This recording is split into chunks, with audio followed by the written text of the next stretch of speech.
नमस्कार दोस्तों, जय श्री राम। कैसे हैं आप सब। हमारे YouTube channel Arvind Kumar official में आप सभी का स्वागत है। देखिए, एक बहुत बड़ी कम्युनिटी है हमारे आसपास जिन्हें हम काम करने से मना नहीं कर सकते, हम उनका साथ लेने से मना नहीं कर सकते, हम उन्हें सहयोग करने से या फिर अपने काम के अंदर उन्हें बुलाने से मना नहीं कर सकते, क्योंकि कमाना उन्होंने भी है, रोटियां उन्होंने भी खानी है।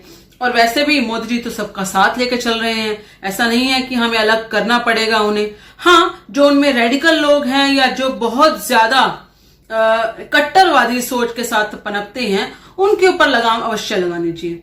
लेकिन ये कट्टरवादी सोच किस किस के अंदर है और किस किस के अंदर नहीं है, इसका कैसे पता लगेगा? इसका तो कोई पैमाना है ही नहीं। अब बात आती है महिलाओं की, तो ये देखा गया है आसपास भी, न्यूज चैनल में भी, और बहुत सी ऐसी घटनाएं हुई हैं जहां पर यह साफ देखने को मिला है कि इनके खुद के घर की महिलाएं भी इनसे सुरक्षित नहीं हैं। तो आप ये तो उम्मीद कर ही नहीं सकते कि हम हिंदू महिलाएं इनसे सुरक्षित हो सकती हैं। कहीं ना कहीं हमें बचकर ही चलना होगा, क्योंकि आप इनसे टक्कर लेंगे तो ये आपको कहीं ना कहीं तबाह कर देंगे। तो आपको इनसे बचकर चलना होगा। अब जहां बच के चलने की बात है, तो हम कहां और किस लिमिट तक बच के चलें, इसका भी कोई पैमाना नहीं है।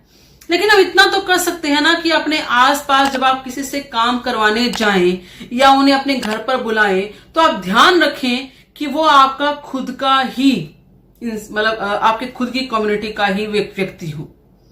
क्योंकि बहुत जरूरी है, कुछ ऐसी घटनाएं हो चुकी हैं हमारे आसपास या इस पूरी दुनिया के अंदर या फिर इस पूरे भारत के अंदर, जहां पर यह देखा गया है कि यदि वो व्यक्ति जिसे आप अपने घर के छोटे मोटे काम के लिए, सर्विसिंग के लिए बुला रही हैं, वो अगर हिंदू नहीं है, किसी और अदर कम्युनिटी का है, तो वो कहीं ना कहीं कुछ ना कुछ गलत अवश्य करता है।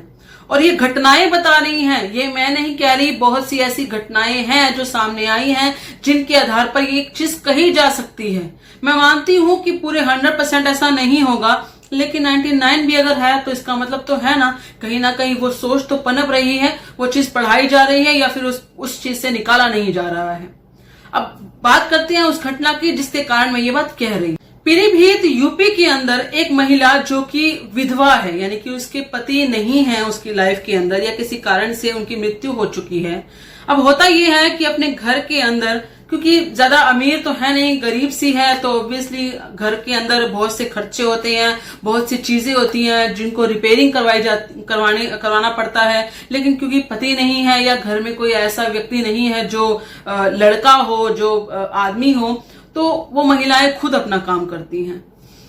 ये जो महिला है, ये अपने घर में एक चारपाई है, उसको सर्विस करवाना चाहती है, उसको वेल्डिंग करवाना चाहती है, जो लोहे की वो वेल्डिंग करते हैं ना, वो उस चीज से। अब वेल्डिंग करवाने के लिए, क्योंकि इनके घर के आसपास एक ही वेल्डिंग की शॉप है, ये वहां जाती है। वहां पर बैठा होता है मोहम्मद रियाज।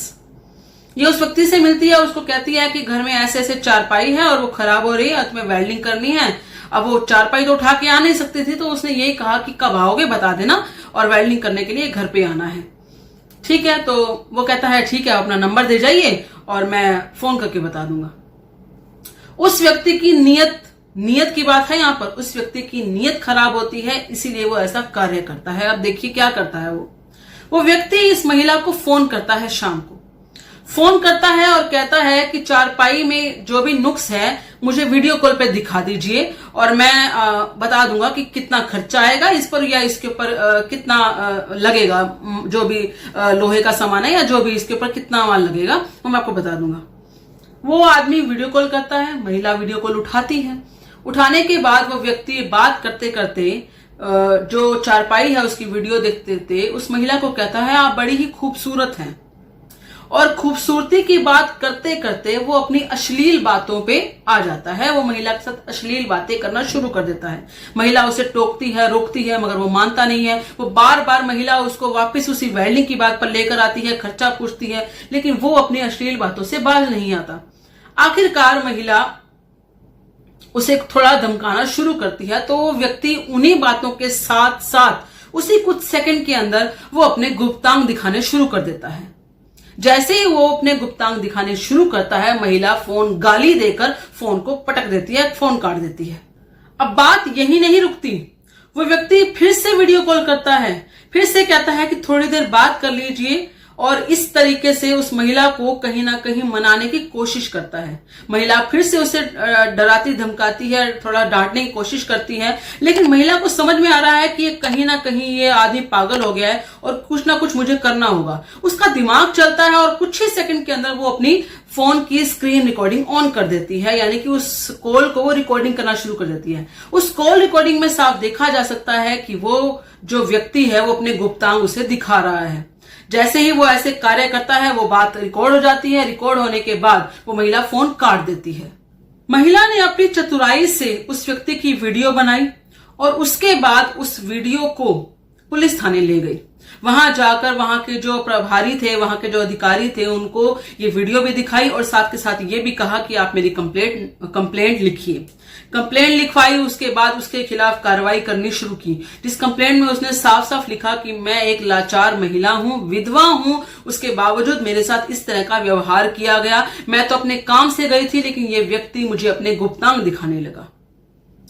अब इस बहादुर महिला ने ये जो कार्रवाई की है, यदि वो वीडियो रिकॉर्ड ना करती या इस तरीके की अपनी चतुराई ना दिखाती तो शायद इस बात पर यकीन ना होता और शायद उस व्यक्ति को उस लेवल तक सजा ना मिलती जिस लेवल तक अब उसे सजा मिलेगी। जो थाना प्रभारी हैं उन्होंने हर तरीके से महिला की बात सुनी भी है, उसको रिटर्न में लिया भी है और उसके बाद जिस तरीके के अनुच्छेदों के अनुसार उसके ऊपर केस बनता है वो सारे के सारे उसके ऊपर लगाए गए हैं। कानून तो अपने हिसाब से अपनी प्रक्रिया करेगा, वो इस तरह के व्यक्तियों को सजा भी देगा, हर तरीके से दी जाएगी। अब सवाल ये आता है कि क्या हम महिलाएं बस यहीं तक सुरक्षित हैं?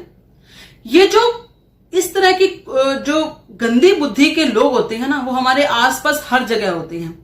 हमें इनसे बचने की और सतर्क रहने की बहुत आवश्यकता है, खासतौर पे महिलाओं को, बच्चियों को। यहां पर यह महिला विधवा थी, बहुत समझदार थी, चालाक थी, तो उसने ये कार्य किया, वीडियो तक बना दी। लेकिन सोचिए यदि इसकी जगह पर एक छोटी बच्ची होती, एक टीनेजर बच्ची होती, 16-17 साल की, 15 साल की, 14 साल की कोई बच्ची होती, वो क्या करती? कहीं ना कहीं वो उनकी बातों में आ जाती।